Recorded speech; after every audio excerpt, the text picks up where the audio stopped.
10 محرم الحرام جو یہ مہینہ ہے یہ اسلام کیلنڈر کا پہلا مہینہ ہے اور امام حسین رضی اللہ تبارک و تعالی عنہ نے کربلا کے اندر جو جنگ لڑی وہ حق اور باطل کی.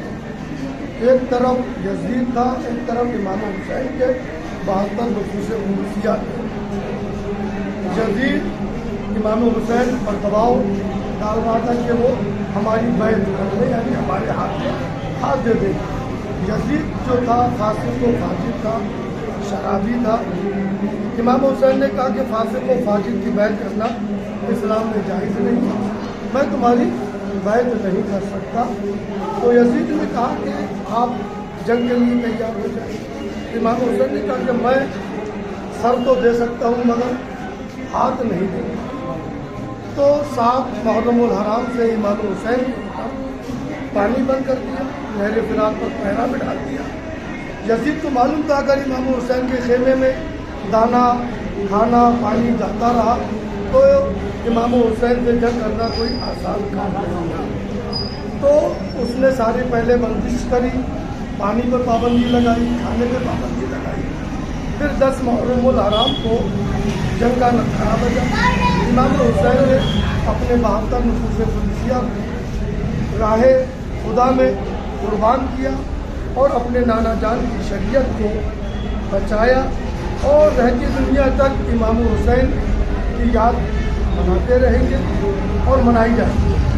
میں اپنی قوم سے, مسلمانوں سے یہ اپیل کروں گا کہ امام حسین کی یاد کے طریقے سے منائیں, ان کے نام پر لنگر کریں, ان کے نام پر غریبوں کو کھانا کھلائیں, ان کے مشن کو اپنائیں, ان کی تعلیمات کو بڑھائیں اور اپنے ایمان کو بچائیں.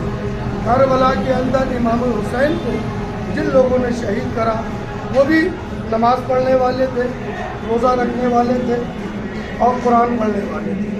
کوئی کسی نے غیر قوم نے امام حسین کو قتل نہیں کیا. نام نہاد مسلمان کہلانے والوں نے امام حسین کو قتل کیا.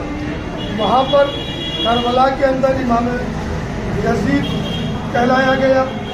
آج ہندوستان میں یزید کی نسل بھی ہے یہاں پر جو امام حسین کو ناحق کہتی ہے اور اپنی کتابوں کے اندر امام حسین کو غلط ثابت کرتی ہے.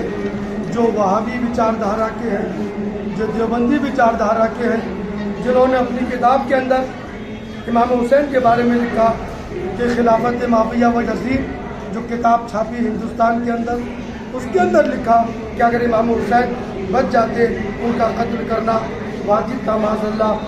تو مسلمانوں سے گزارش ہے کہ ایسے یزیدیوں کو بھی پہچانیں جو یہاں پر ہندوستان کی سرزمین پر وہابی وچار دھارا کو پھیلا رہے ہیں, جن کا تعلق آتنکواد سے ہے, جن کا تعلق پاکستانی سنگھنوں سے ہے. ایسے لوگوں سے بچیں, اپنی قوم کو بچائیں اور امام حسین کی یاد کو صحیح طریقے سے منائیں. امام حسین کا صحیح معنوں میں روزہ بنائیں, روزہ بھی ایسا بنائیں کہ اٹھانے والوں کو اوپر بھاری نہ پڑے, ہلکا بنائیں, اور جو پرشاسن کی گائیڈ لائن ہے اس پر عمل کریں, اور جو پرشاسن نے گائیڈ لائن دی ہے امام حسین کے روزے کے بارے میں اس پر عمل کریں شانتی پور طریقے سے.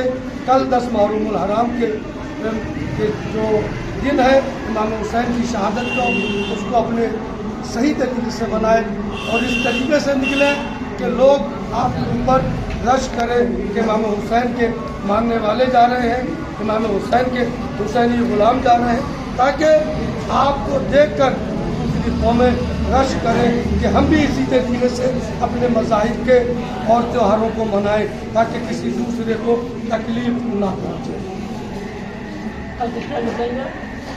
جلوس میں تو نہیں جاتا ہوں, مگر ہاں جو جلوس امام حسین کے روزے کا نکلتا ہے وہ تقریباً 12-1 بجے کے آس پاس نکلنا شروع.